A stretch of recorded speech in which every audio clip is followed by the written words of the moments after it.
Hello friend, जय हिंद। आप सभी का फिर से हमारे इस यूट्यूब चैनल पर स्वागत है। तो आज का हमारा जो बिहार दरोगा का प्रीवियस ईयर क्वेश्चन चल रहा है, उसका आज हमारा 8वां क्लास है। कितना है? 8वां क्लास है। और इसके साथ ही साथ आज आप लोग को आज के बाद आपको करंट अफेयर्स के साथ साथ आपको रिवीजन भी हम कराने वाले हैं। तो आप लोग वीडियो में बने रहिए, काफी जो है मजा आने वाला है। तो चलते हैं, पहले प्रश्न को देखते हैं।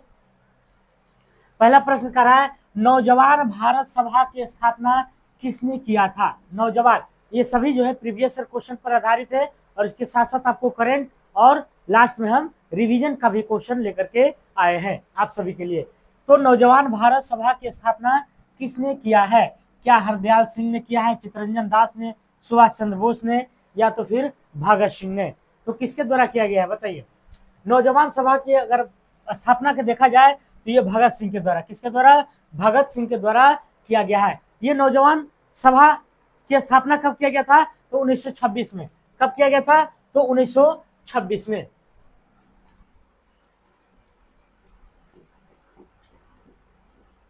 नौजवान सभा की स्थापना कब किया गया था? तो 1926 ईस्वी में। 1926 में इसकी स्थापना किया था। और किसने किया था? तो भगत सिंह के द्वारा, है ना, भगत सिंह के द्वारा। इस नौजवान सभा की स्थापना में भगत सिंह के साथ साथ और भी कई व्यक्ति थे, नौजवान थे। तो उसका नाम है छबील दास। क्या नाम है? छबील दास है। और यशपाल, छबील दास और यशपाल मिलकर के जो है इसकी स्थापना की बात करें तो छबील दास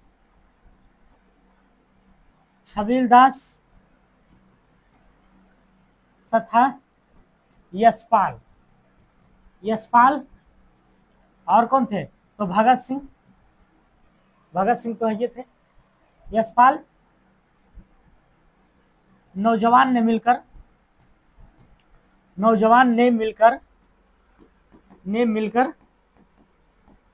स्थापना किया। तो अगर क्वेश्चन में पूछे कि नौजवान भारत सभा की स्थापना किसके द्वारा किया गया था? भगत सिंह तो हैं मुख्य रूप से, लेकिन इसके अलावा अगर पूछे तो आपको छबील दास हो जाएंगे और यशपाल, है ना। छबील दास और यशपाल ये दोनों मिलकर के भी इसमें योगदान दिया गया था। किसमें? तो नौजवान सभा की स्थापना में। नौजवान सभा क्या था? तो नौजवान सभा की स्थापना का जो उद्देश्य था, उसका उद्देश्य एकमात्र था, आपको क्रांति लाना था। भारत में क्या था? क्रांति लाना था। और ब्रिटिश उपनिवेशवाद के खिलाफ जो है लोगों को क्या करना है? जागरूक करना था। लोगों को जागरूक करना था। तो इसका उद्देश्य की अगर बात करें, इसका उद्देश्य क्या था? भारत में क्रांति लाना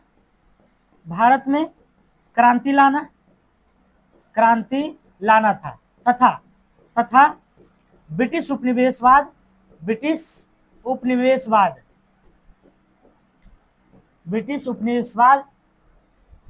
के खिलाफ जो है क्या करना था? जागरूक करना था। तो ये था इसका, है ना, नौजवान सभा की उद्देश्य था। ठीक है। अगर बात करें चित्तरंजन दास के, तो इन्हें देश बंधु के नाम से जाना जाता है। देश बंधु चित्तरंजन दास। और नेताजी की बात करें, सुभाष चंद्र बोस को अगर बात की जाए तो इन्हें नेताजी कहा जाता है। तो नेताजी किसको कहा जाता है? सुभाष चंद्र बोस। और यही सुभाष चंद्र बोस है जो महात्मा गांधी को सर्वप्रथम राष्ट्रपिता कहा थे। महात्मा गांधी को राष्ट्रपिता कहने वाला कौन थे? तो ये सुभाष चंद्र बोस थे, है ना, सुभाष चंद्र बोस थे। जय हिंद का नारा किसने दिया था? तो जय हिंद का नारा भगत सिंह ने दिया था। जय हिंद का नारा किसने दिया था? भगत सिंह के द्वारा दिया गया था। अगला क्वेश्चन चलते हैं। राज्य विधान परिषद के संबंध में कथन सही नहीं है। राज्य विधान परिषद की अगर बात करें तो अभी वर्तमान में 6 राज्यों में है। तो उसी विधानसभा के बारे में पूछ रहा है कि इसके संबंध में कौन सा कथन सही नहीं है। तो क्या विधान परिषद की संख्या विधानसभा के 1/3 होता है? तो हाँ होता है, ये सही है। इसमें नहीं वाला पूछ रहा है। करा विधान परिषद के सदस्यों की अधिकतम संख्या विधानसभा के 1/3 होता है, तो ये भी सही है ना, 1/3 होता है, और न्यूनतम संख्या 60 होता है, नहीं, यही तो गलत है, यही गलत है। और कुल सदस्यों का 1/3 भाग स्थानीय निकाय के सदस्यों द्वारा निर्वाचित होता है, तो ये भी इसके लिए सही है। लेकिन न्यूनतम संख्या आपको 60 नहीं होता है, न्यूनतम संख्या 60 नहीं, बल्कि कितना होता है, विधान परिषद में, विधान परिषद में, विधान परिषद में विधानसभा के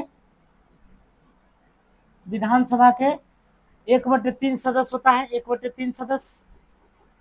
और अगर मिनिमम पूछे, मिनिमम, तो मिनिमम जो है आपको कितना होता है, 40 होता है, जबकि यहाँ कितना दिया हुआ था, 60 दिया हुआ था, 60 नहीं होगा, कितना होगा, तो 40 होगा, ठीक है। वर्तमान में कितने राज्यों में विधान परिषद है, तो 6 राज्यों में, कितना है, 6 राज्यों में विधान परिषद वर्तमान में अगर बात करें तो कितने राज्यों में है, 6 राज्यों में है। कौन कौन है, तो हमारा बिहार ले लीजिए आप, दूसरा में यूपी ले लीजिए, बिहार, यूपी, आपको महाराष्ट्र हो जाएगा, महाराष्ट्र हो जाएगा, महाराष्ट्र हो जाएगा। 4 नंबर की बात करें तो तेलंगाना हो जाएगा, तेलंगाना हो जाएगा। और 5 नंबर में आपको आंध्र प्रदेश हो जाएगा, आंध्र प्रदेश हो जाएगा। और 6 नंबर में आपको कर्नाटक हो जाएगा, क्या हो जाएगा, तो कर्नाटक। ये 6वें राज्यों में आपको क्या है, तो विधान परिषद है। जम्मू कश्मीर की अगर बात किया जाए तो जम्मू कश्मीर में भी विधानसभा थी, लेकिन इसे 2019 में हटा करके समाप्त कर दिया गया। जम्मू कश्मीर में विधानसभा, जम्मू कश्मीर में,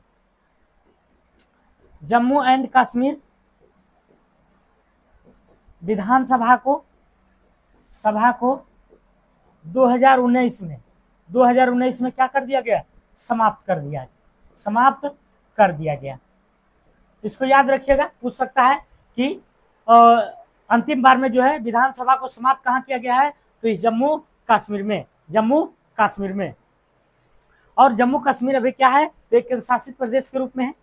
अगला क्वेश्चन, कर संविधान के किस अनुसूची द्वारा स्वेत शासित जिला परिषद की स्थापना का प्रावधान किया गया है। संविधान के किस अनुसूची द्वारा स्वेत शासित जिला परिषद की स्थापना का प्रावधान किया गया है। तीसरी अनुसूची, छठी, 8वीं या 10वीं अनुसूची, बताइए कौन सी अनुसूची में। तो इसका जो आंसर हो जाएगा आपको छठी अनुसूची। क्या हो जाएगा, छठी अनुसूची में संविधान के किस अनुसूची में स्वशासी जिला परिषद की वर्णन किया गया है, तो ये छठी अनुसूची में। अनुसूची की अगर बात करें तो टोटल अनुसूची की संख्या कितनी है, 12 है। टोटल कितनी अनुसूची है, कुल अनुसूची कितना है, तो 12 है। कितना है, 12 है। पहला की अगर बात करें तो पहला जो है राज्यों का संघ है, प्रथम हो गया, राज्यों का संघ हो गया। दूसरा की अगर बात करें तो उच्चतर पदों पर स्थापित वेतन और भत्ता संबंधित है। तीसरा में शपथ है। पहला लिखते हैं, पहली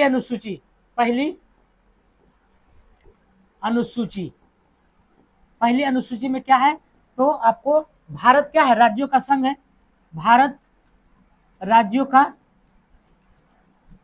का संघ है। दूसरा की अगर बात करें तो दूसरा में आपको हो जाएगा, दूसरा है ना, दूसरा अनुसूची की अगर बात करें तो इसमें आपको जो है उच्चतर पदों पर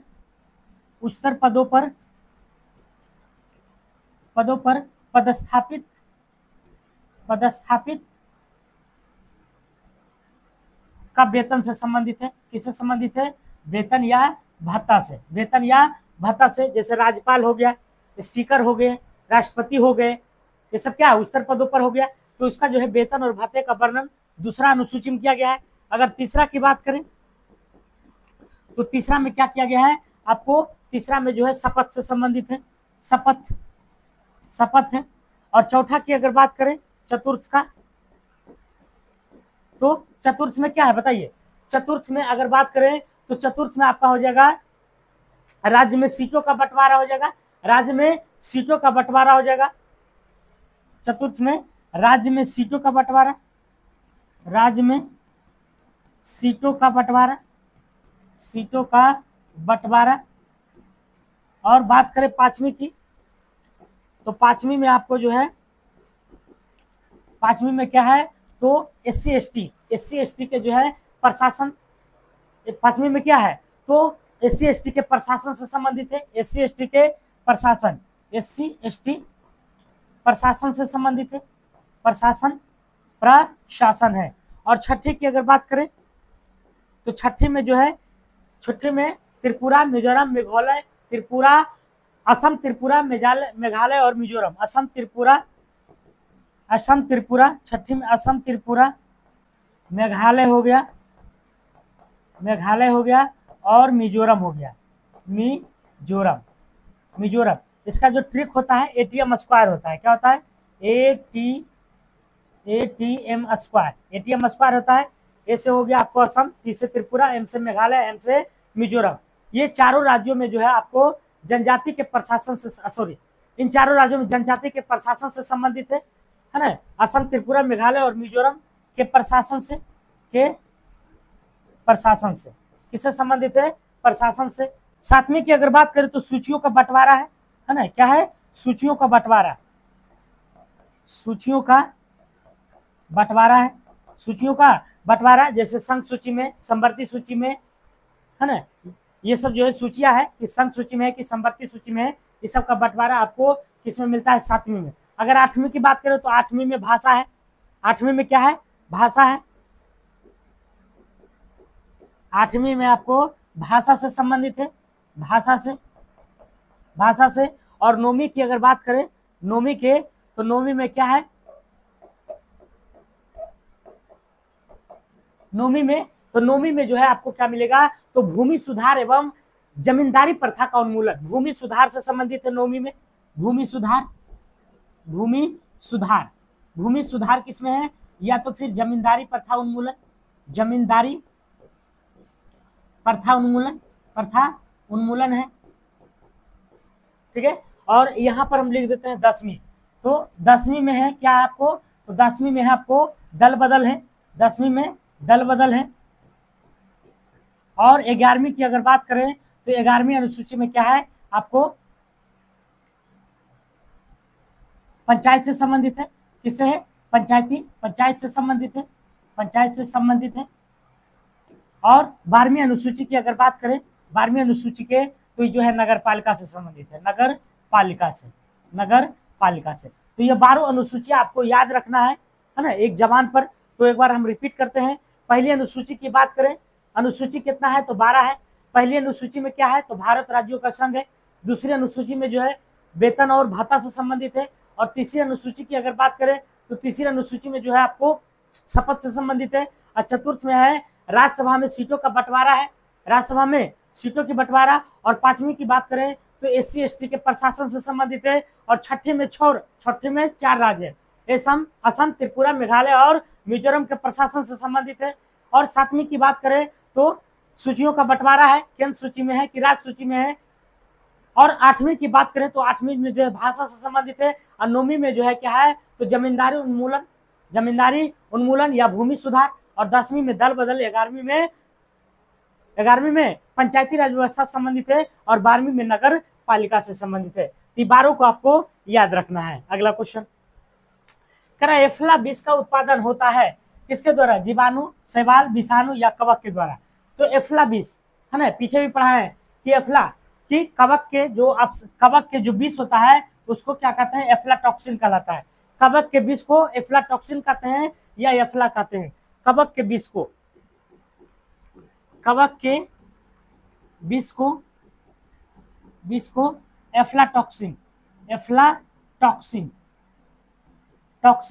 कहते हैं, ठीक है। तो प्रीवियस क्वेश्चन देखिए यही होता है। अभी पीछे पढ़ाए थे हम एफ्लाटॉक्सिन के बारे में और फिर से ये आ गया, ठीक है। तो आप लोग प्रीवियस क्वेश्चन पूरा लगाइए, पूरी ध्यान से पढ़िए। ये आज का हमारा 8वां क्लास है, इसके पहले भी आप लोग देखिए जरूर, काफी फायदा होने वाला है, ठीक है। और जीवाणु की बात किया जाए तो जीवाणु की खोज किसने किया था? खोज की अगर बात करें तो एंटो ल्यूवेनहॉक ने किया था। किसने किया था? ल्यूवेनहॉक ने। किसने किया था? और विषाणु की खोज किसने किया था? इवान विस्की ने। विषाणु की खोज किसने किया था? इवान विस्की के द्वारा किया गया था। और कवकों के लिए, है ना, कवक के अगर बात करें तो कवकों को क्लोरोफिल, कवकों में क्लोरोफिल नहीं पाया जाता है, कवक में क्लोरोफिल नहीं पाया जाता है और यह भोजन जो है स्वयं नहीं बनाता है। कवक में इसमें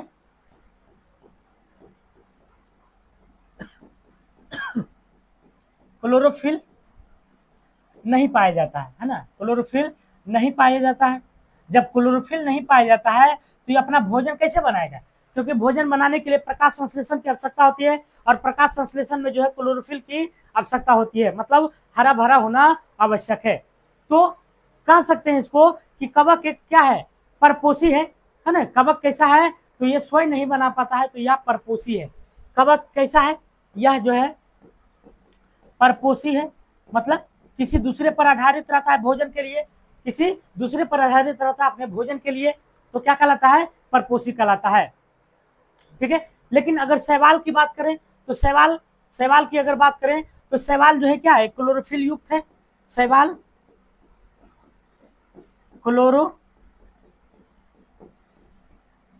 क्लोरोफिल युक्त है ना, युक्त है, इसीलिए, है ना, इसलिए जो है ये क्या कहलाता है, स्वपोषी कहलाता है। इसलिए स्वपोषी मतलब शैवाल जो है किसी दूसरे पर भोजन के लिए निर्भर नहीं रह करके ये जो है खुद भोजन बना लेता है, क्योंकि इसमें क्लोरोफिल की मात्रा होती है। और एक क्वेश्चन पूछता है, कवक और शैवाल के जो संबंध होते हैं, कवक और शैवाल के जो संबंध होते हैं, कवक तथा शैवाल के संबंध की अगर बात करें तो इसका जो संबंध होता है सहजीवी संबंध होता है, सहजीवी संबंध होता है, सहजीवी संबंध होता है। और लाइकेन की अगर बात करें तो यही दोनों का मिश्रण होता है, लाइकेन, ये दोनों क्या कहलाता है, लाइकेन। अगर इस दोनों को मिला दीजिएगा तो लाइकेन अगर पूछता है कि लाइकेन किसका किसका मिश्रण है, तो कवक और शैवाल का, कवक और शैवाल का। या तो फिर क्वेश्चन ऐसे भी पूछ सकता है कि लाइकेन जो है किसका किसका है, तो कवक और शैवाल, और इसका संबंध कैसे है, तो सहजीवी संबंध है। कैसा है, सहजीवी संबंध है। ठीक है, अगला क्वेश्चन, भारतीय रॉकेट से छोड़े गए विश्व के सबसे छोटे अंतरिक्ष यान का नाम बताइए। भारतीय रॉकेट से छोड़ा गया था, लेकिन ये विश्व का सबसे छोटे अंतरिक्ष यान का नाम बताइए। आर्यभट्ट, भास्कर, स्प्राइट्स या इनसैट 1A। तो इसका जो आंसर हो जाएगा आपको क्या हो जाएगा, तो स्प्राइट्स हो जाएगा। क्या हो जाएगा, स्प्राइट्स हो जाएगा। क्या हो जाएगा जी, तो स्प्राइट्स हो जाएगा। भारतीय अंतरिक्ष अनुसंधान की अगर बात करें तो इसकी स्थापना भारतीय अंतरिक्ष अनुसंधान संगठन, जिसको इसरो कहते हैं, तो इसरो की जो स्थापना हुआ था 15 अगस्त 1969 हुआ था। इसरो की स्थापना, इसरो की 15 अगस्त 1969 में, 15 अगस्त 1969 को इसकी स्थापना हुआ था। और इसरो कहाँ है, तो इसरो जो है हमारा आंध्र प्रदेश में है। कहाँ है, आंध्र प्रदेश में, आंध्र प्रदेश में। और इसरो के वर्तमान अध्यक्ष कौन है, वर्तमान अध्यक्ष की अगर बात करें, वर्तमान अध्यक्ष की, तो वर्तमान अध्यक्ष कौन है, एस सोमनाथ है, एस सोमनाथ है, एस सोमनाथ। इन्हीं के अगुवाई में जो है चंद्रयान 3 को लैंडिंग किया गया है ना, चंद्रमा के दक्षिणी ध्रुव पर। अगर बात करें भारत के प्रथम उपग्रह की, तो भारत के प्रथम उपग्रह आर्यभट्ट था। भारत के प्रथम उपग्रह कौन था, आर्यभट्ट। यहीं पर लिख देते हैं, भारत के प्रथम उपग्रह था, भारत के प्रथम उपग्रह, भारत के प्रथम उपग्रह की अगर बात करें तो ये था आपको आर्यभट्ट। इसको लॉन्चिंग कब किया गया था, प्रथम उपग्रह को, तो इसको जो लॉन्चिंग किया गया था 1975 में, है ना। भारत के प्रथम उपग्रह को लॉन्चिंग किया गया था 1975, 1975 में, 1975 में प्रक्षेपित किया गया था, प्रक्षेपित, है ना, प्रक्षेपित किया गया था किसको, तो आर्यभट्ट को, किसको, आर्यभट्ट को। इसका आंसर ऐसे आपको स्प्राइट्स हो जाएगा। अगला क्वेश्चन कह रहा कि हवा से परागण को क्या कहते हैं।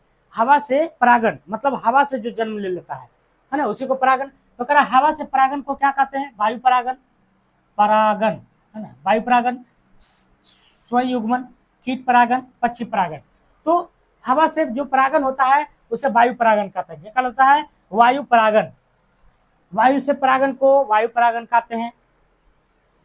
अगर बात करें परागन के, तो परागन मुख्यतः दो प्रकार के होते हैं, एक होता है स्वपरागन, एक होता है परपरागन। तो स्वपरागन और परपरागन होता है।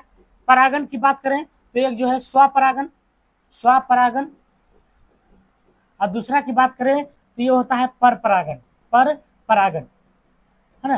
परपरागन तो हवा से जो परागन होता है उसे क्या कहते हैं, वायु परागन। क्या कहलाता है,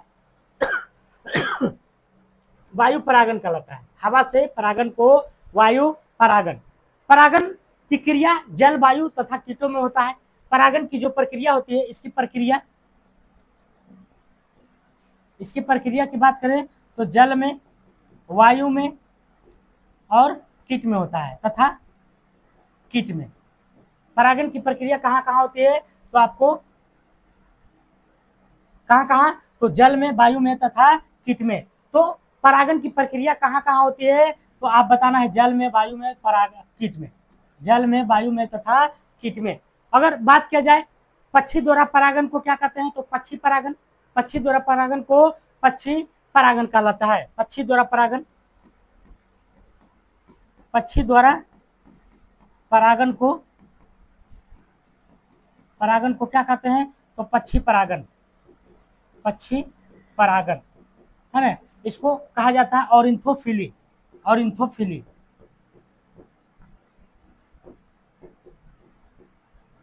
ऑरिन्थोफिली कहा जाता है इसको, या तो फिर पक्षी परागन या तो फिर ऑरिन्थोफिली कहा जाता है। उसी तरह से जल द्वारा परागन को जल परागन कहलाता है। जल द्वारा परागन को क्या कहते हैं, जल द्वारा परागन को क्या कहलाता है, तो जल परागन कहलाता है, जल परागन, है ना, जल परागन। उसी तरह से इसको भी हाइड्रोफिली कहलाएगा। क्या कहलाएगा, हाइड्रोफिली, हाइड्रोफिली कहलाएगा। तो जल द्वारा परागन को जल परागन कहते हैं, जिसको क्या कहते हैं, हाइड्रोफिली। और कीट द्वारा परागन को क्या कहते हैं, कीट परागन, है ना, कीट परागन। कीट द्वारा अगर परागन पूछे कि कीट द्वारा परागन को क्या कहते हैं, तो कीट परागन। क्या कहलाता है, कीट परागन, है ना। और कीटों का अध्ययन क्या कहलाता है, एंटेमोलॉजी। तो एंटोफिली हो जाएगा, एंटोफिली। तो खाली फिली जो है लगा देना है, तीनों में देखिए कॉमन है, फिली, बाकी सब इसका जो है अध्ययन है। तो कीट द्वारा जो परागन है कीट परागन, जल द्वारा परागन है जल परागन, और पक्षी द्वारा जो है आपको पक्षी परागन कहलाता है। ठीक है। और जंतु द्वारा परागन को क्या कहते हैं, जूफिलस कहलाता है। जंतु द्वारा परागन जो होता है उसे जूफिलस कहते हैं। जंतु का परागन क्या कहलाता है, आपको जूफिलस। जंतु का परागन क्या कहलाता है, जूफिलस, जूफिलस। ठीक है। अगला क्वेश्चन कह रहा भारत का प्रथम उर्वरक प्लांट स्थापित हुआ था कहाँ, भारत का प्रथम, बल्लारपुर में, सिंदरी में, बेलागाला या राजमुंदरी में। तो इसका जो भारत का प्रथम उर्वरक प्लांट स्थापित हुआ था, यह हुआ था आपको सिंदरी में। कहाँ हुआ था, सिंदरी में। सिंदरी की स्थापना जो हुआ था आपको 1951 में हुआ था। इसकी स्थापना कब हुआ था, स्थापना जो है आपको 1951 में, 1951 में हुआ था। 1951 में इस सिंदरी की स्थापना हुआ था, जो प्रथम उर्वरक संयंत्र है, प्रथम भारत का उर्वरक संयंत्र है। भारत में अगर यूरिया की बात करें तो यूरिया का उत्पादन जो है, उत्पादन में भारत क्या है, आत्मनिर्भर है। यूरिया के उत्पादन में भारत, यूरिया में क्या है, यूरिया में आत्मनिर्भर है, आत्मनिर्भर है। मतलब किसी से पैसा लेने की जरूरत बिल्कुल नहीं है। भारत क्या है, यूरिया में आत्मनिर्भर है। यूरिया की बात आई है तो यूरिया में जो है नाइट्रोजन की मात्रा कितनी होती है, नाइट्रोजन की मात्रा जो है 46% होती है। कितनी होती है, 46% आपको यूरिया में नाइट्रोजन की मात्रा देखने को मिलता है। अगर बात करें पोटास की, तो पोटास हमारा भारत में आत्मनिर्भर नहीं बल्कि ये आयात पर निर्भर करता है ना।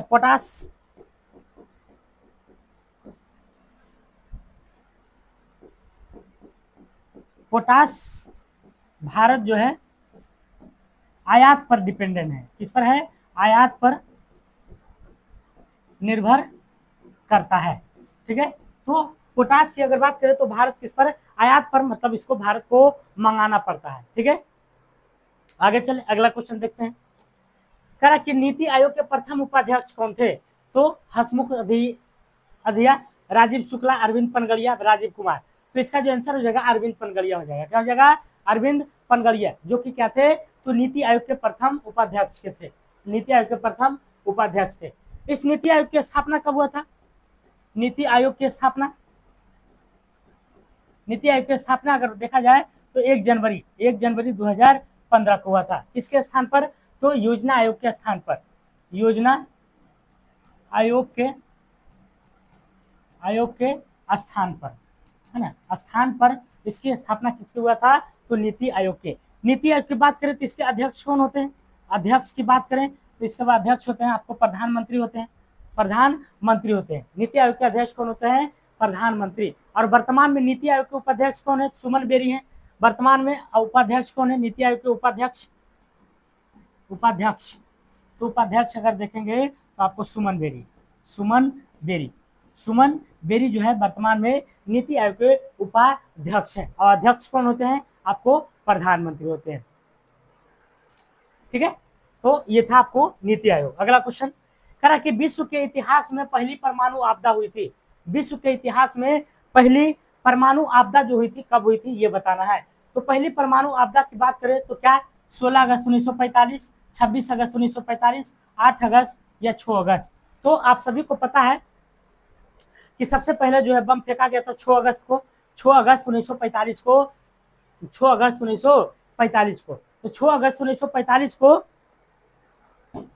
6 अगस्त 1945 को सबसे पहले बम को फेंका गया था। यही क्या कहलाया? विश्व के इतिहास में पहली परमाणु आपदा कहलाया।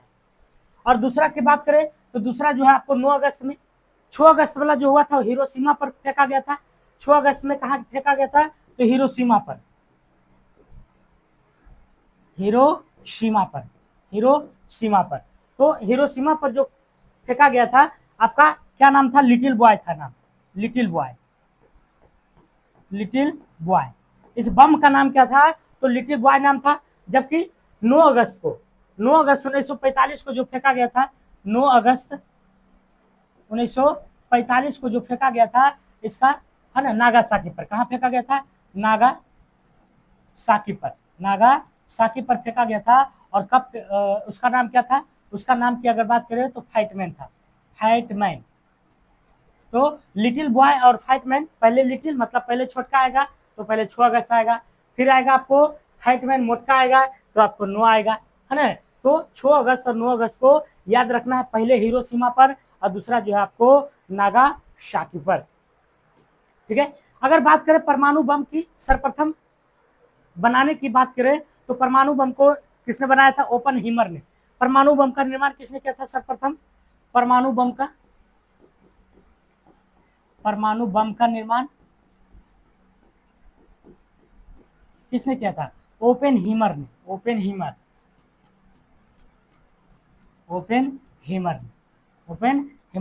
जबकि परमाणु का सिद्धांत किसने दिया था? परमाणु का सिद्धांत अगर पूछे तो ओटोहन ने दिया था। किसने दिया था? ओटोहन ने। परमाणु का सिद्धांत अगर पूछे तो ओटोहन, जबकि परमाणु बम का जो निर्माण किसने किया था? तो ओपनहीमर ने। किसने किया था? ओपनहीमर ने।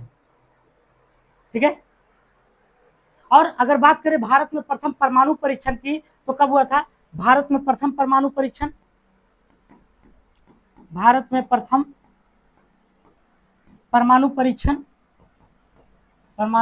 परीक्षण की तो ये जो है हुआ था 18 मई 1974 को। कब हुआ था? 18 मई 1974 को भारत के प्रथम परमाणु परीक्षण किया गया था। कब किया गया था? तो 18 मई 1974 को। और पाकिस्तान द्वारा, पड़ोसी देश है इसलिए ले लेते हैं, तो पाकिस्तान द्वारा जो परीक्षण किया गया 1998 में, तो भारत से पीछे ही रहता है, पीछे रहेगा ही। तो भारत में अगर पाकिस्तान में अगर बात करें तो पाकिस्तान में जो परमाणु परीक्षण हुआ था वो 1998 में हुआ था। कब हुआ था? 1998 में। अगला क्वेश्चन देखते हैं। कह रहा कि सत्रिया किस राज्य का शास्त्रीय नृत्य है? शास्त्रीय नृत्य क्लासिकल डांस जिसको कहते हैं ना, क्लासिकल डांस।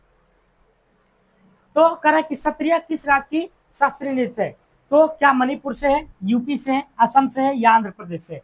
तो सत्रिया की अगर बात किया जाए तो ये आपको जो है असम से है। किससे संबंधित है? असम से। असम से है। सत्रिय किस राज्य का लोक नृत्य है? तो असम से है। अगर बात करें शास्त्रीय नृत्य की, क्लासिकल डांस के, तो वर्तमान में 9 गो है। शास्त्रीय नृत्य की संख्या कितनी है वर्तमान में? वर्तमान में शास्त्रीय नृत्य की अगर बात करें तो ये कितना है आपको? 9 गो है। टोटल कितना है? तो 9 गो जो है आपका शास्त्रीय नृत्य है। टोटल कितना है? 9 गो है। और नौमा कौन है? तो नौमा जो है आपको छऊ है। नौमा का जो प्रस्ताव रखा गया है छऊ को, है ना? किसको? छऊ को। और छऊ जो है हमारा बिहार और झारखंड का क्या है? लोक नृत्य है छऊ। ठीक है। अगर बात करें भारत में सर्वप्राचीन शास्त्रीय नृत्य कौन है? भारत में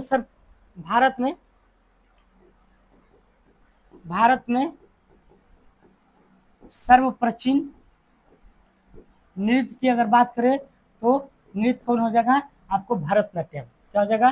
भरतनाट्यम, है ना? भरतनाट्यम।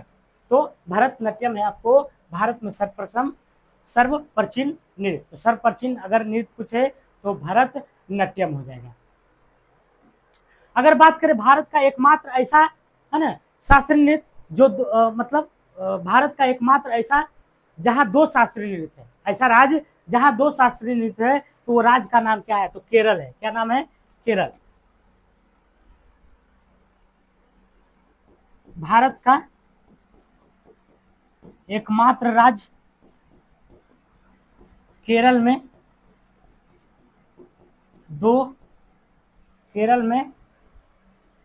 दो शास्त्रीय नृत्य है। 2 शास्त्रीय नृत्य है। कितना है? तो 2 गो शास्त्रीय नृत्य है। एक तो हो गया आपको मोहिनीअट्टम हो जाएगा। मोहिनीअट्टम किससे संबंधित है? केरल से है। दूसरा की अगर बात करें तो आपको कथक है। क्या है? कथक है। दूसरा क्या है? कथक है। तो मोहिनीअट्टम और नहीं, कथक तो यूपी से, कथकली हो जाएगा। कथकली है। ठीक है। तो कथकली और मोहिनीअट्टम ये दोनों जो शास्त्रीय नृत्य है वह किस राज्य से संबंधित है? तो आपको केरल से है। तो केरल एकमात्र ऐसा राज्य है जहां 2 शास्त्रीय नृत्य है। कौन कौन? तो मोहिनीअट्टम और क्या? तो कथकली है। ठीक है। वर्तमान में कितना है? 9 है। तो 9 के एक बार नाम हम पढ़ देते हैं, आप लोग याद रखिएगा। पहला कथक है। कथक जो आपको यूपी से संबंधित है। भरतनाट्यम है तमिलनाडु से संबंधित। कथकली है तो केरल से है। मणिपुरी मणिपुर से है। उड़ीसी ओडिशा से है। कुचिपुड़ी आंध्र प्रदेश से है। सत्रिया आपको अभी बताएं असम से है। और एक जो है नौमा जो है छऊ है जो बिहार और झारखंड से संबंधित है। ठीक है। तो ये 9 गो जो है आपको ध्यान में रखना है। अगला क्वेश्चन कह रहा विश्व का सबसे बड़ा बौद्ध मंदिर, है ना? बौद्ध गलत लिखा गया। बौद्ध इस तरह से लिखाता है। विश्व का सबसे बड़ा बौद्ध मंदिर कहाँ स्थित है? तो भारत में, इंडोनेशिया में, जापान में या चीन में? बताइए। भारत का नहीं, विश्व का सबसे बड़ा बौद्ध मंदिर कहाँ है? तो इसका जो आंसर हो जाएगा आपको इंडोनेशिया हो जाएगा। इंडोनेशिया जो है विश्व के सबसे बड़े बौद्ध मंदिर इंडोनेशिया में स्थापित है। इंडोनेशिया की अगर बात करें तो इंडोनेशिया के जावा द्वीप पर बोरीबुदुर का एक स्तूप है। इंडोनेशिया के जावा द्वीप पर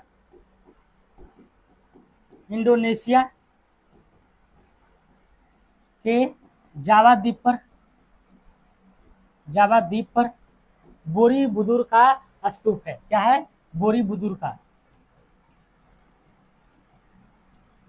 का स्तूप है। किसका स्तूप है? तो इंडोनेशिया के जावा द्वीप पर किसका स्तूप है? बोरीबुदुर का स्तूप है। स्तूप से बात समझते हैं? स्तूप किसको कहता है? स्तूप जहां जो बौद्ध धर्म के जो स्तूप की अगर बात करें तो ये जो बोरीबुदुर का स्तूप है ये विश्व में क्या है? सबसे बड़ा है। ये विश्व में सबसे बड़ा स्तूप है। विश्व में सबसे बड़ा क्या है? तो स्तूप है। क्या? तो बोरीबुदुर का स्तूप है जो इंडोनेशिया के कहाँ है? तो जावा द्वीप पर स्थित है। और ये बोरीबुदुर का स्तूप की अगर बात करें तो इसे 8वीं सदी में बनाया गया था। 8वीं सदी में, 8वीं सदी में बनाया गया था। कब बनाया गया था? 8वीं सदी में।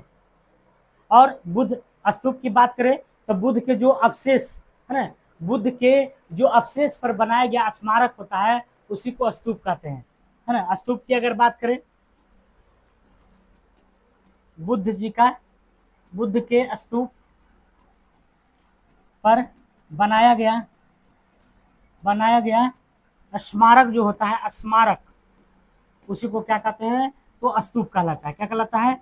स्तूप। तो स्तूप के बारे में समझ गए होंगे कि बुद्ध के द्वारा जो स्मारक जो बनाया जाता है उनके अवशेषों पर, उनको क्या कहते हैं? उसे स्तूप कहते हैं। और सबसे बड़ा स्तूप विश्व में कौन है? तो बोरीबुद्र का स्तूप है। ये कहाँ है? तो इंडोनेशिया में। इंडोनेशिया के कहाँ? तो जावा द्वीप पर, है ना। कईवीं सदी में बनाया गया था? तो 8वीं सदी में। ठीक है।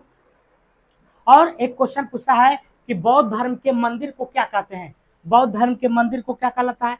तो बौद्ध धर्म के मंदिर की अगर बात करें, बौद्ध धर्म के मंदिर को जो है क्या कहते हैं? चैत्य कहलाता है। क्या कहलाता है?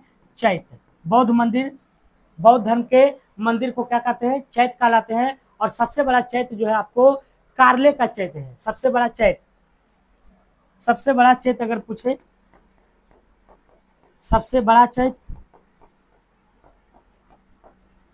कार्ले का चैत्य है। कार्ले का चैत्य है जो कहाँ है? तो ये जो है आपको महाराष्ट्र में। कहाँ है? महाराष्ट्र में। कार्ले का चैत्य कहाँ है? महाराष्ट्र में। चैत्य किसको कहते हैं? तो बौद्ध मंदिर को चैत्य कहते हैं। बौद्ध के मंदिर को चैत्य कहते हैं। अगला क्वेश्चन, आंतरिक सुरक्षा अकादमी कहाँ है? नासिक, माउंट आबू, हैदराबाद, पुणे। बताइए। तो करा कि आंतरिक सुरक्षा अकादमी कहाँ है? तो ये जो है आपको माउंट आबू में है। कहाँ है? माउंट आबू में। अगर बात करें नेशनल डिफेंस एकेडमी के, तो नेशनल डिफेंस एकेडमी कहाँ है? खड़गवासला में। नेशनल डिफेंस एकेडमी ये कहाँ है आपको? तो खड़गवासला में। खड़गवासला में नेशनल डिफेंस एकेडमी कहाँ है? खड़गवासला में। इंडियन मिलिट्री एकेडमी अगर पूछे तो देहरादून हो जाएगा। इंडियन मिलिट्री एकेडमी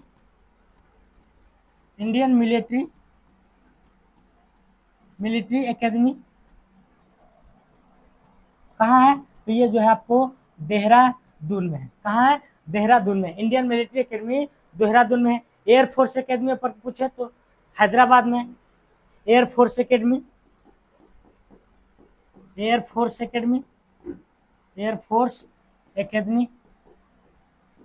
ये कहाँ है? तो आपको हैदराबाद में।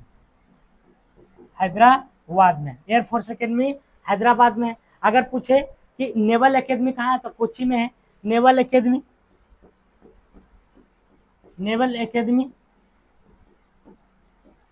कहाँ है जी? तो कोच्चि में है। कोच्चि में, है ना। कोच्चि में नेवल एकेडमी कहाँ है?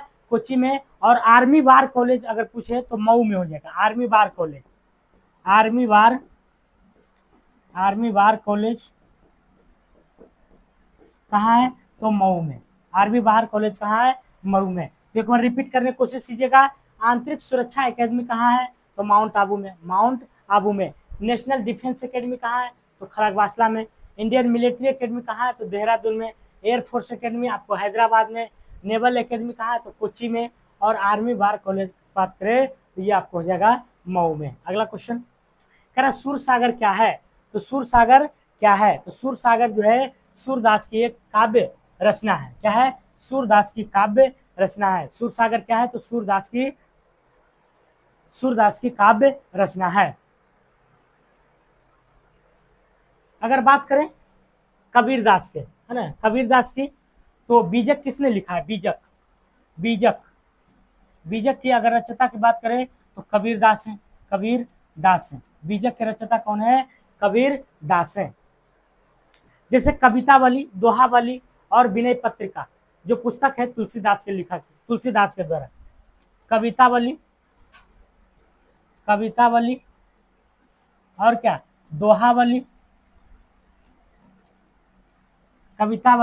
दोहावली, विनय पत्रिका विनय पत्रिका, ये सब का जो है रचयिता कौन है? तो आपको कवितावली, दोहावली और विनय पत्रिका के रचयिता कौन है? तो सब आपको तुलसीदास हो जाएगा, तुलसीदास हो जाएगा। क्या हो जाएगा? तुलसीदास। और एक पुस्तक क्वेश्चन कि गोदान के जो है लेखक कौन है? गोदान के तो आपको हो जाएगा मुंशी प्रेमचंद हो जाएगा, मुंशी प्रेमचंद।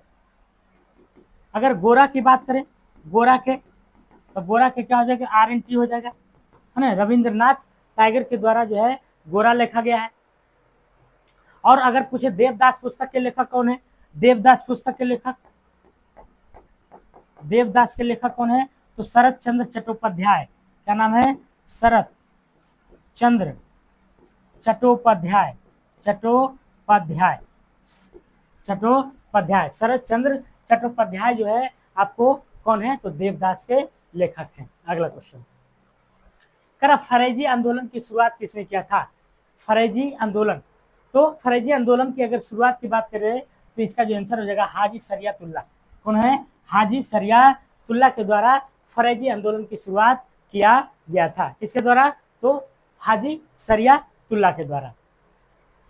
अगर बात करें फकीर विद्रोह हुआ था, तो फकीर विद्रोह का जो शुरुआत करने वाला व्यक्ति का नाम है, उसका नाम है मजनू शाह और चिराग अली, है ना। फकीर विद्रोह को जो शुरुआत करने वाला है मजनू शाह और चिराग अली। फकीर विद्रोह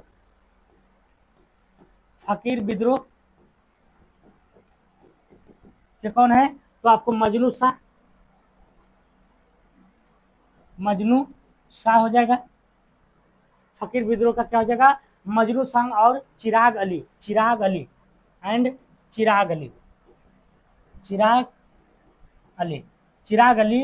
है ना। और मजनू शाह दोनों मिलकर के जो है फकीर विद्रोह का नेतृत्व किए थे। किसका? तो फकीर विद्रोह की। अगर बात करें सन्यासी विद्रोह की, तो सन्यासी विद्रोह को जो है केना सरकार और द्विज नारायण ने किया था। सन्यासी विद्रोह का नेतृत्व किसने किया था? सन्यासी विद्रोह का जो नेतृत्व किया था केना सरकार एंड द्विज नारायण, है ना। किसने किया था? द्विज नारायण और केना सरकार के द्वारा क्या किया गया था? तो सन्यासी विद्रोह। इस सन्यासी विद्रोह की अगर बात करें तो सन्यासी विद्रोह का चर्चा, है ना, इसका चर्चा जो है आनंद मठ में भी किया गया है। आनंद मठ में कहाँ किया गया है? तो आनंद मठ में जो है इस सन्यासी विद्रोह का चर्चा किया गया है, जिसके जो नेतृत्वकर्ता थे केना सरकार और द्विज नारायण थे। एक था भील विद्रोह। तो भील विद्रोह की अगर बात करें तो गोमधर कुंवर ने शुरू किया था। भील विद्रोह को किसने शुरू किया था? भील विद्रोह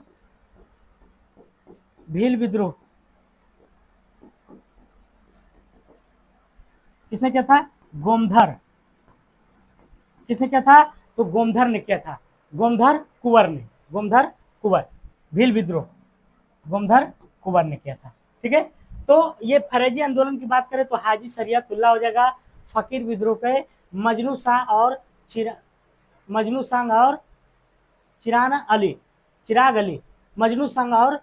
अली। और सन्यासी विद्रोह की अगर बात करें तो केना सरकार और द्विज नारायण।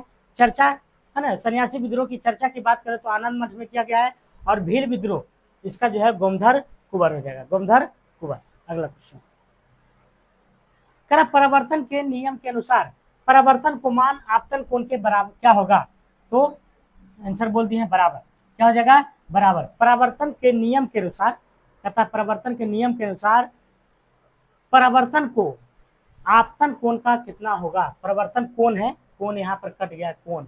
परिवर्तन कोण का मान जो है आपतन कोण का मान होता है तो ये बराबर होता है। क्या होता है? बराबर होता है। अगर बात किया जाए मृग मरीचिका की घटना, मृग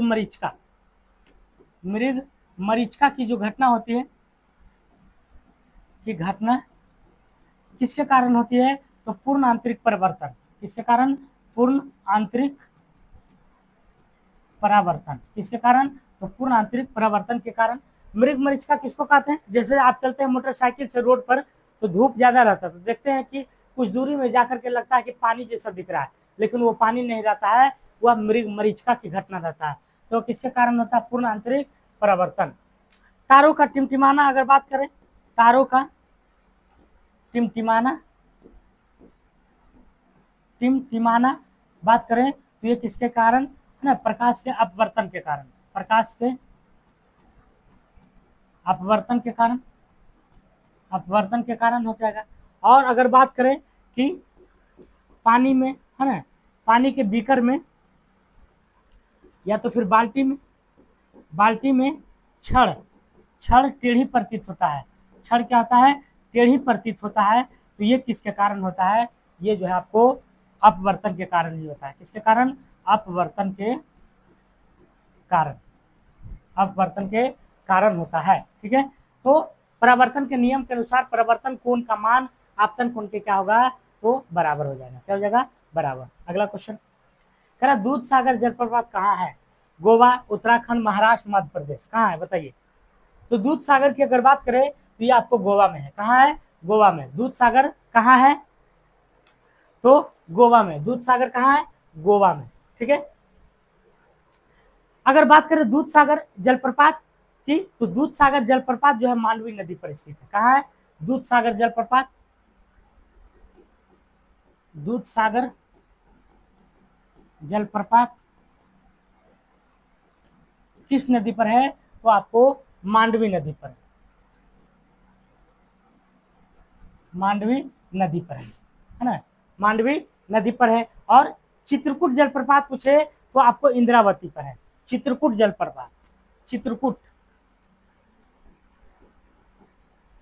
चित्रकूट जलप्रपात अगर पूछे तो यह जो है किस नदी पर है? यह आपको जो है इंद्रपुरी है ना? क्या है? चित्रकूट जलप्रपात किस पर है? तो इंद्रावती, इंद्रपुरी नहीं, इंद्रावती नदी पर है। इंदिरा नदी पर है। चित्रकूट किस पर है? इंद्रावती पर। और जोग गरसप्पा की बात करें तो जोग गरसप्पा जो है शरावती पर है। जोग या गरसप्पा किस नदी पर है? तो ये जो है आपको शरावती पर है, शरावती नदी पर है। जोग या गरसप्पा जलप्रपात जो है किस नदी पर है? शरावती पर। और शिव समुद्रम की अगर बात करें, शिव समुद्रम किस पर है? शिव समुद्रम जलप्रपात, तो ये जो है आपको शिव समुद्रम हो जाएगा कावेरी पर है, कावेरी नदी पर है ना? एक होता है कुचिकल जलप्रपात, कुचिकल जलप्रपात तो कुचिकल जलप्रपात की अगर बात करें तो ये किस पर है आपको? ये है आपको बराही नदी पर। किस पर है? बराही नदी पर, बराही नदी पर है। कुचिकल जलप्रपात कहाँ है? बराही नदी पर है। और हुंड्रू जलप्रपात अगर पूछे, हुंड्रू जलप्रपात, हुंड्रू जलप्रपात अगर पूछे तो ये जो हो जाएगा आपको स्वर्ण रेखा नदी पर। किस पर हो जाएगा? स्वर्ण रेखा नदी पर। हुंड्रू जलप्रपात किस पर है? स्वर्ण रेखा नदी पर है। तो मेरे साथ एक बार रिपीट कीजिएगा। दूध सागर जलप्रपात मांडवी नदी पर, चित्रकूट जलप्रपात इंद्रावती नदी पर, जोगर सप्पा शरावती नदी पर, और शिव समुद्रम की बात करें तो कावेरी नदी पर, कुचिकल जलप्रपात बराही नदी पर, और हुंड्रू जलप्रपात हो जाएगा स्वर्ण रेखा नदी पर। अगला क्वेश्चन। तो क्लास कैसा लग रहा है आप लोग जरूर कमेंट बॉक्स में बताइए। अच्छा लग रहा है तो एक बार प्यारा सा कमेंट कर दीजिए। ठीक है, अगला क्वेश्चन। मृणाल सेन का संबंध किस क्षेत्र से है? राजनीति से, पत्रकारिता, फिल्म या खेल? बताइए। मृणाल सेन का संबंध जो है आपको फिल्म से है। किससे है? फिल्म से। मृणाल सेन का संबंध किससे है? तो फिल्म से है। मृणाल सेन की अगर बात करें तो मृणाल सेन के एक फिल्म है जो कि भारतीय सिनेमा के अंतर्राष्ट्रीय स्तर पर पहुंचाने में इसका मुख्य भूमिका है। मृणाल सेन का नाम क्यों प्रचलित है? तो इसलिए मृणाल सेन को भारतीय सिनेमा, मृणाल सेन को भारतीय है ना, भारतीय सिनेमा को अंतर्राष्ट्रीय स्तर पर, भारतीय सिनेमा को अंतर्राष्ट्रीय अंतर्राष्ट्रीय स्तर पर पहुंचाने का श्रेय जाता है। किसको श्रेय जाता है? तो किसको जाता है? ये जाता है आपको मृणाल सेन को। इसीलिए यह मृणाल सेन किससे संबंधित है? तो फिल्म के क्षेत्र में। मृणाल सेन की पहली फिल्म का नाम क्या नाम था? तो नील आकाशेर नीचे आजाद, जिसे क्या कर दिया गया था? बैन कर दिया गया था। अगला क्वेश्चन, सिंधु घाटी सभ्यता से प्राप्त पशुपति शिल्प पर किस जानवर का चित्रण नहीं है? सिंधु घाटी सभ्यता से जो प्राप्त पशुपति शिल्प था उसमें किसका जो है नहीं था? हाथी, गाय, गैंडा, बाघ। तो ये सब था, लेकिन गाय का नहीं था। तो इसलिए जो है ये क्या हो जाएगा? गलत हो जाएगा, और गलत ही पूछ रहा है, इसलिए आंसर इसका क्या हो जाएगा? तो गाय हो जाएगा। क्या हो जाएगा? गाय। मोहनजोदड़ो से अगर बात करें तो महायोगेश्वर की मूर्ति मिली थी। मोहनजोदड़ो से क्या मिली थी? महायोगेश्वर की मूर्ति। मोहनजोदड़ो से महायोगेश्वर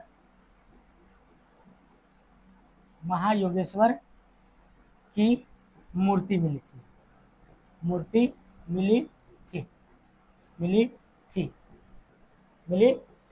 तो मोहनजोदड़ो से क्या मिली थी? महायोगेश्वर की मूर्ति मिली थी। इसी महायोगेश्वर में दाएं बाएं एवं चरण में दो पशु बैठे थे। ठीक है, ये पशु कौन कौन थे? तो हाथी था, गेंडा था, चीता था, भैंसा था और हिरन था। हाथी, गेंडा, चीता, भैंसा, है ना। इसके यहाँ पर लिखे, इसके दाएं बाएं एवं चरण में, है ना, चरण में दो मूर्ति था, है ना। उसका नाम क्या है? तो पहला की बात करें तो हाथी है, दूसरा हो जाएगा हाथी, गैंडा, चीता हो जाएगा, 4 नंबर में भैंसा हो जाएगा। हाथी, गैंडा, चीता, भैंसा और क्या हो जाएगा? तो हिरन हो जाएगा। हाथी, गैंडा, चीता, भैंसा, हिरन। एक और घट रहा है ना, तो एक और कौन है? बाघ है ना। एक कौन है? तो बाघ है। तो ये छोबो जो है आपको, है ना, इसमें वर्णन किया गया है, लेकिन इसमें गाय नहीं था, इसलिए इसका आंसर क्या हो जाएगा? गाय। अगला क्वेश्चन, करा अमलगम क्या है? तो करा एक तरल पारा मिश्रित धातु है, एक ब्रोमीन मिश्रित गैस है, रेडियो एक्टिव पदार्थ है, सभी है।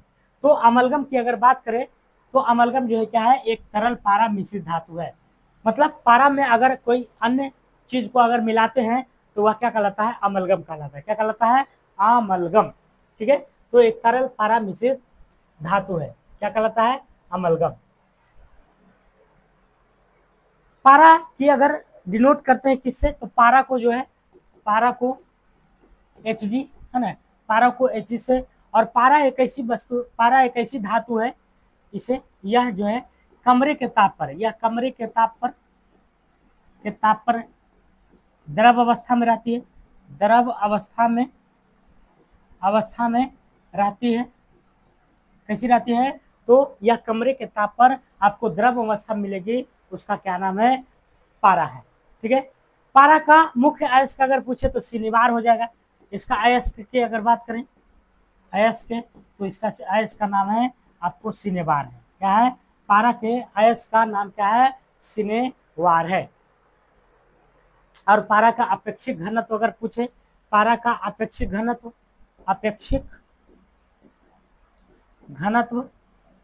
तो कितना होता है? 13.5। कितना होता है? 13.5 होता है। और पारा जल व क्षार से कोई अभिक्रिया नहीं करता है। पारा की अगर बात करें तो यह जल एंड क्षार से अभिक्रिया बिल्कुल नहीं करती है ना, अभिक्रिया नहीं करती है। तो पारा किससे नहीं करती है आपको अभिक्रिया? तो जल और क्षार से। ठीक है, अगला क्वेश्चन, कर निम्न में से कौन सा मंडल सर्वाधिक गर्म होता है? आयन मंडल, क्षोभ मंडल, संताप मंडल या मध्य मंडल? बताइए कौन सा मंडल सर्वाधिक गर्म होता है? तो सर्वाधिक गर्म आपको जो होता है क्षोभ मंडल। क्षोभ मंडल कौन होता है? क्षोभ मंडल। क्षोभ मंडल की अगर बात करें तो क्षोभ मंडल में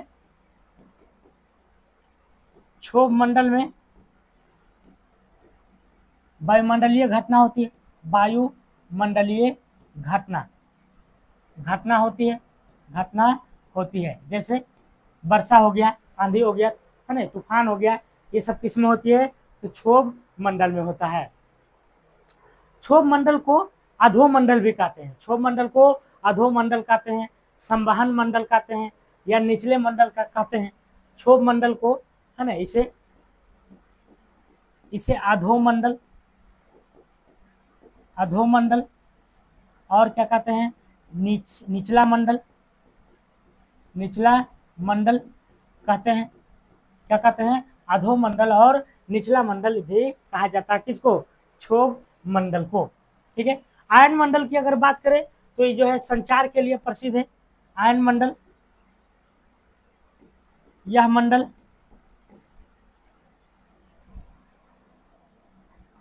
संचार हेतु है। किसके लिए है? तो यह जो है मंडल है कौन? तो ये आयन मंडल कौन है? आयन मंडल किसके लिए है? तो संचार हेतु, मतलब जितने भी सैटेलाइट रहता है, जैसे हमारा जो नेट आता है, टीवी आता है, उसका जो रेडियो का जो फ्रिक्वेंसी पकड़ता है, वह जो है वो कहाँ रहता है? तो आपको आयन मंडल में ही रहता है। कहाँ रहता है? आयन मंडल में। ठीक है। और हवाई जहाज का जो आवागमन होता है आपको संताप मंडल में। इस मंडल में क्या होता है?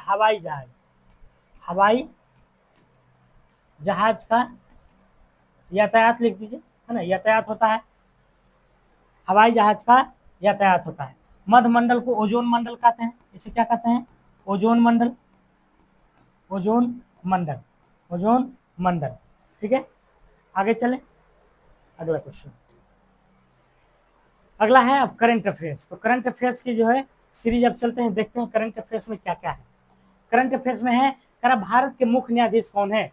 डी.वाई. चंद्रचूड़ है, ओम बिरला है, जगदीश धनखड़ है, सुमन बेरी है। तो बताइए कौन है? तो भारत के मुख्य न्यायाधीश जो है आपको डी.वाई. चंद्रचूड़ है। ये कितने नंबर के हैं? तो ये जो है 50वें नंबर के हैं। 50वें नंबर के हैं। ओम बिरला की अगर बात करें तो ये लोकसभा के स्पीकर हैं। लोकसभा के स्पीकर हैं। और जगदीश धनखड़ की बात करें तो ये भारत के उपराष्ट्रपति हैं। भारत के उपराष्ट्रपति हैं। अगर बात करें सुमन बेरी के तो नीति आयोग के उपाध्यक्ष हैं। नीति आयोग के क्या है?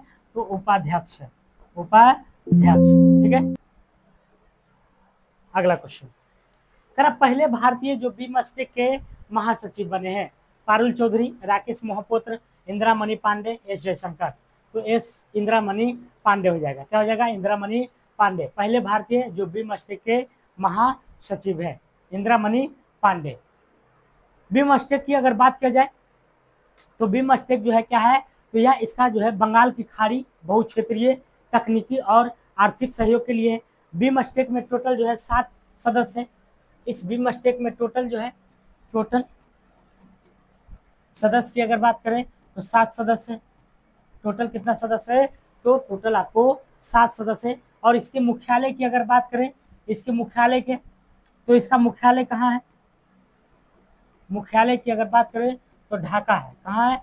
ढाका में। इसका मुख्यालय कहाँ है? तो ढाका में। अगला क्वेश्चन,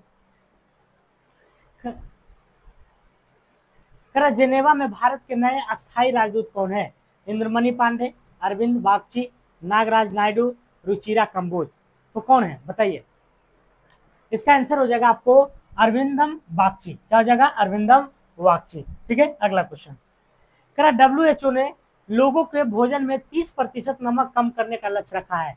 मतलब 30%। WHO की अगर बात करें तो वर्ल्ड हेल्थ ऑर्गेनाइजेशन होता है। इसकी स्थापना 7 अप्रैल 1948 को हुआ था।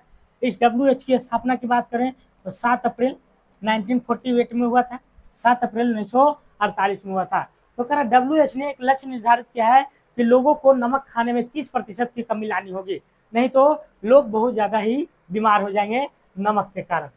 तो ये जो रखा गया आपको 2025 तक, कब रखा गया है? 2025 तक 30% नमक को कम करने का लक्ष्य रखा गया है। अगला क्वेश्चन देखते हैं क्या कहता है, सेम क्वेश्चन है, अगला बढ़ते हैं।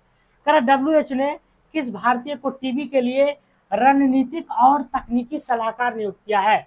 तो राहुल देव को, सारंग देव को, विवेक राजन या वसीम खान को? किसको बताइए?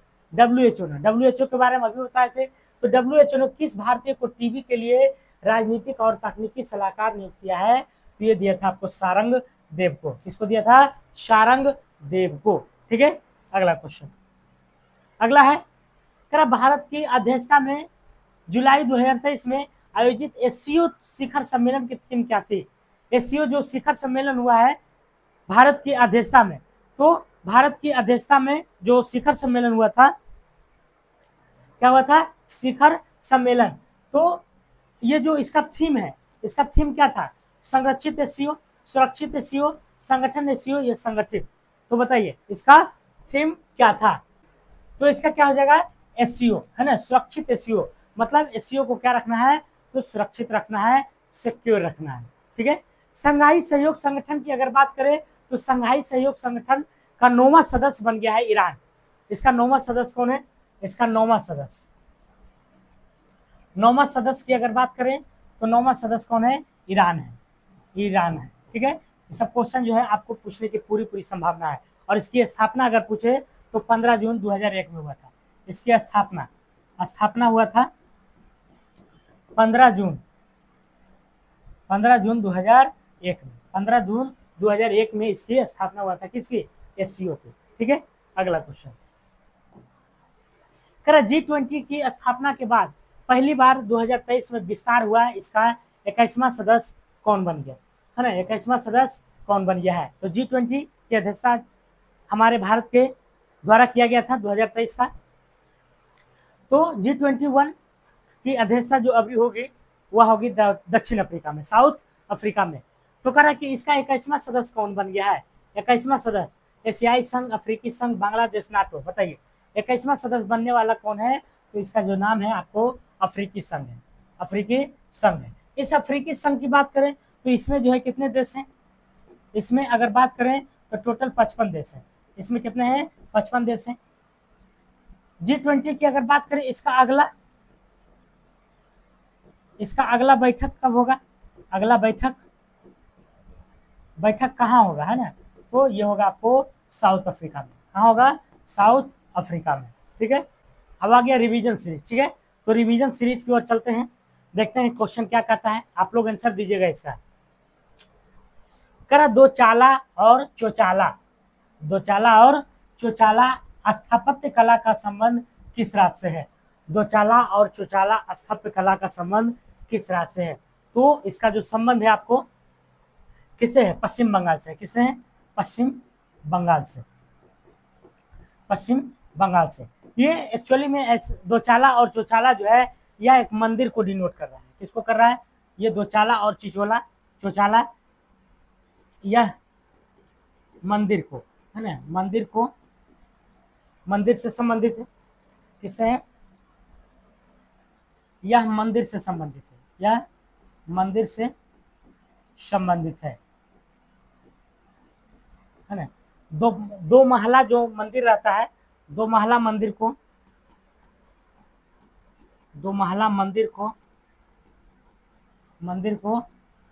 दो चाला कहते थे, है ना, दो चाला। और चौचाला किसको कहते हैं? तो चार मंजिला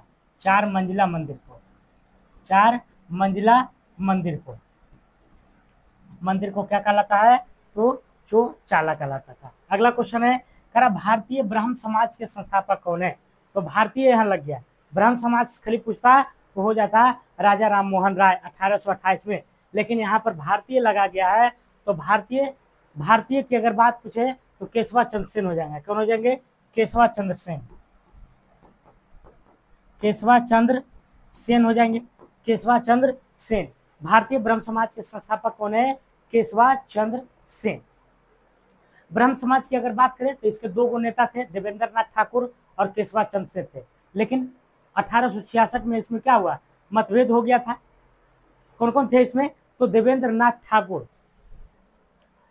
ब्रह्म समाज की अगर बात करें तो इसमें कौन थे? देवेंद्र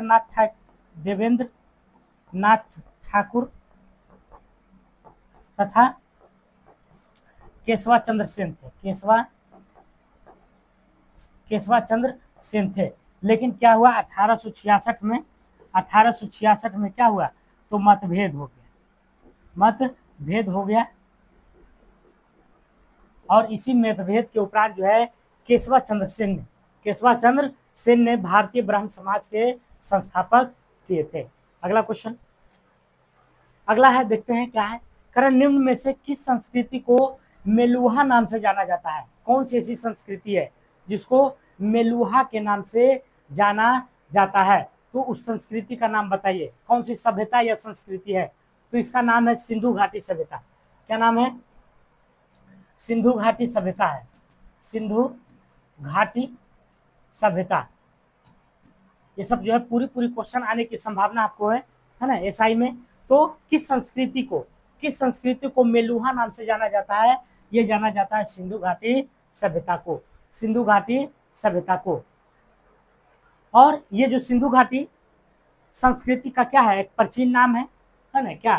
तो मेलुहा। ये जो मेलुहा है सिंधु घाटी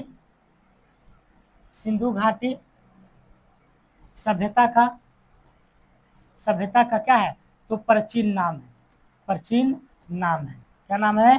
तो प्राचीन नाम है। अगला क्वेश्चन देखते हैं। करा आदिल शाह ने किसे विक्रमजीत की उपाधि दिया था? बताइए, आदिल शाह ने किसे विक्रमजीत की उपाधि दिया था? तो इसका जो आंसर हो जाएगा आपको किसका? हेमू को। किसको दिया था? हेमू को। हेमू जो है आदिल शाह के दरबार में ही रहता था। किसके दरबार में? आदिल शाह के दरबार में। और इसको जो है युद्ध लड़ने के लिए दिया था, जो सभी युद्ध क्या हुए थे? जीत गया था।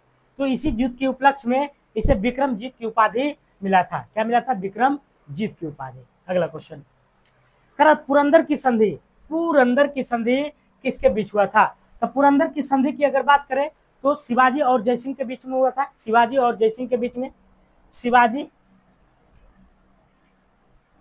प्लस जयसिंह के है ना किसके तरफ से था? तो औरंगजेब के तरफ से। औरंगजेब के तरफ से था। और शिवाजी महाराज तो है ये थे। तो शिवाजी और जयसिंह के बीच में कब हुआ था? 1665 ईस्वी में। 1665 ईस्वी में आपको पुरंदर की संधि हुआ था। ठीक है। और अगला क्वेश्चन की बात करें तो कह रहा किस घटना के कारण महात्मा गांधी को असहयोग आंदोलन वापस लेना पड़ा था? तो ऐसी कौन सी घटना था? तो इस घटना का नाम है चौरा चौरी घटना, है ना, चौरा चौरी हत्याकांड। क्या नाम है? चौरा चौरी हत्याकांड। ये जो हत्याकांड हुआ था 5 फरवरी 1922 को, 5 फरवरी 1922 को हुआ था चौरा चौरी हत्याकांड। यूपी के गोरखपुर जिला में पड़ता है चौरा चौरी, यूपी के गोरखपुर में। उसी गोरखपुर में यूपी के जो चौरा चौरी नामक स्थान पर कुछ लोग मिलकर के प्रदर्शन कर रहे थे और वहां पर स्थित थाना है ना, थाना में जो पुलिसकर्मी थे 22 पुलिसकर्मियों को क्या किया गया था? तो जला दिया गया था। 22 पुलिसकर्मियों को जला दिया गया था। ठीक है। और उसी से क्षुब्ध होकर के महात्मा गांधी ने क्या किए थे? असहयोग आंदोलन को वापस ले लिए थे। क्या लिए थे? वापस ले लिए थे। ठीक है। अगला क्वेश्चन, अगला देखते हैं क्या कर रहा है। तारों के विभिन्न समूहों के द्वारा बनाई गई आकृति को क्या कहते हैं? तारों के विभिन्न समूहों के द्वारा बनाई गई की आकृति को क्या कहते हैं? तो इसको नक्षत्र कहते हैं। क्या कहलाता है? नक्षत्र। क्या कहलाता है? नक्षत्र कहलाता है। ठीक है। अगला क्वेश्चन है, निम्न में से जंगली बकरी कहाँ पाई जाती है? जंगली बकरी की अगर बात करें तो ये हिमालय क्षेत्र में है ना। कहाँ पाया जाता है? हिमालय क्षेत्र में। हिमालय क्षेत्रों में जो है आपको जंगली बकरी कहिए या तो फिर तेंदुआ कहिए, ये सब जो है आपको हिमालय क्षेत्र में मिलता है। अगला क्वेश्चन, कह विश्व का सबसे बड़ा मरुस्थल कौन है? विश्व का सबसे बड़ा मरुस्थल, तो विश्व का सबसे बड़ा मरुस्थल है आपको सहारा मरुस्थल। कौन है? सहारा मरुस्थल है। कौन है? सहारा मरुस्थल जो है विश्व के सबसे बड़ा मरुस्थल है। सहारा मरुस्थल कहाँ है? तो उत्तरी अफ्रीका में है। कहाँ है? यह जो है आपको उत्तरी अफ्रीका में, उत्तरी अफ्रीका में। कहाँ है? तो उत्तरी अफ्रीका में है। अगला क्वेश्चन है, कह हमारे देश में किस प्रकार के जंगल पाए जाते हैं? बताइए। हमारे जो देश में जो जंगल की प्रकार है वो कैसी जंगल है? तो उष्णकटिबंधीय, उष्णकटिबंधीय पतझड़ वन है। कौन है? उष्णकटिबंधीय, उष्णकटिबंधीय पतझड़ वन, पतझड़ वन है। कौन सा वन है? तो उष्णकटिबंधीय पतझड़ वन पाया जाता है हमारे जंगल में। और भारत के वनों को मानसूनी वन भी कहते हैं, है ना। भारत के वनों को क्या कहते हैं? तो मानसूनी वन के नाम से भी जाना जाता है। ठीक है, अगला क्वेश्चन, कर ऑस्ट्रेलिया की ग्रेट बैरियर रीफ, ऑस्ट्रेलिया की ग्रेट बैरियर रीफ किस महासागर में स्थित है? तो ये आपको है प्रशांत महासागर में, प्रशांत महासागर में। ठीक है, तो ये सब क्वेश्चन जो है पीछे पढ़ाए हैं, वही सब जो है आपका रिवीजन के थ्रू जो है ये आ रहा है। और कुछ कुछ क्वेश्चन अलग भी रहता है, तो आपको एग्जाम के दृष्टिकोण से काफी महत्वपूर्ण होता है। ठीक है, अगर बात करें ग्रेट बैरियर रीफ के, तो वर्तमान में इसके बारे में कहा जा रहा है कि ये जो है ग्रेट बैरियर रीफ जो है इसका क्षति हो रहा है। किसके कारण? तो ग्लोबल वार्मिंग के कारण, ग्लोबल वार्मिंग जिससे CO2 की मात्रा बढ़ गई है इसलिए। ठीक है, अगला क्वेश्चन, क्या पाकिस्तान का मिथाइल क्षेत्र प्रसिद्ध है? मिथाइल क्षेत्र बताइए किसके लिए प्रसिद्ध है? तो ये जो है आपको प्राकृतिक गैस के लिए। किसके लिए है? प्राकृतिक गैस के लिए, प्राकृतिक गैस के लिए आपको ये मिथाइल क्षेत्र है। अगला क्वेश्चन, करा नींबू कैंकर रोग, नींबू कैंकर रोग किसके कारण होता है? नींबू में कैंकर रोग, ऐसे भी पूछता है कि नींबू में कौन सी रोग होता है? तो कैंकर रोग किसके कारण होता है? तो ये होता है आपको जीवाणु के कारण। किसके कारण होता है? जीवाणु के कारण नींबू में कैंकर रोग पाया जाता है। और गेहूं में अगर रस्ट पूछे तो गेहूं में रस्ट की बात करें तो ये कवक के कारण होता है। किसके कारण? कवक के कारण गेहूं में रस्ट रोग होता है। किसके कारण? तो कवक के कारण। अगर भिंडी की पित्त रोग, भिंडी में पित्त रोग होता है, ये विषाणु के कारण होता है। किसके कारण? विषाणु के कारण, विषाणु के कारण होता है। भिंडी में जो पित्त रोग होता है ये विषाणु के कारण होता है। और अगला क्वेश्चन है कि मानव रक्त का पीएच मान कितना होता है? रक्त का पीएच मान पूछा है, तो कितना होता है? 7.3 से 7.5 के बीच में होता है। 7.3 से 7.5 के बीच में होता है। और दूध पूछे तो दूध में 6.4 होता है। दूध में कितना होता है? 6.4 होता है। और लार की अगर बात करें तो लार में जो है 5.5 से 7.5, 5.5 से 7.5 के बीच में लार का पीएच मान होता है। पीएच का मतलब क्या होता है? तो power of hydrogen, power of hydrogen. अगला क्वेश्चन, करा पारा के साथ अन्य धातु को मिलाने पर क्या बनता है? तो अभी तो बताए थे कुछ देर पहले, अमलगम, अमलगम। तो पारा के साथ अगर अन्य धातु को मिलाइएगा तो क्या बनेगा? अमलगम बनेगा। उसी तरह से तांबा और जस्ता अगर मिलाएंगे तो पीतल बन जाएगा, पीतल। तांबा और जस्ता मिलाएंगे तो पीतल बन जाएगा। सीसा और टीन मिलाएंगे तो आपको जो है क्या बन जाएगा? सीसा और टीन, तो क्या बन जाएगा? सीसा और टीन, सोल्डर बन जाएगा। क्या बन जाएगा? सोल्डर, सोल्डर बन जाएगा, है ना, सोल्डर। और तांबा और टीन मिलाएंगे तो कांसा बन जाएगा। क्या बन जाएगा? कांसा। तांबा और टीन मिलाएंगे तो आपको कांसा हो जाएगा। और अगला क्वेश्चन कह रहा है कि आहार नाल का सबसे लंबा भाग होता है। आहार नाल का सबसे जो लंबा भाग होता है उसे क्या कहते हैं? क्षुद्रांत कहलाता है। क्या कहलाता है? उसे क्या कहते हैं? क्षुद्रांत, क्षुद्रांत, क्षुद्रांत।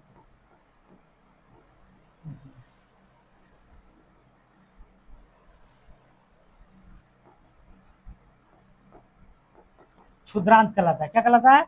क्षुद्रांत। तो आहार नाल का सबसे लंबा हिस्सा को क्षुद्रांत कहते हैं। अगला क्वेश्चन, प्रकाश के क्वांटम सिद्धांत के अनुसार प्रकाश की प्रकृति कैसी होगी?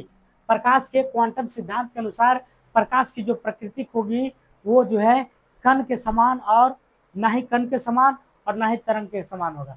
ना ही कण के समान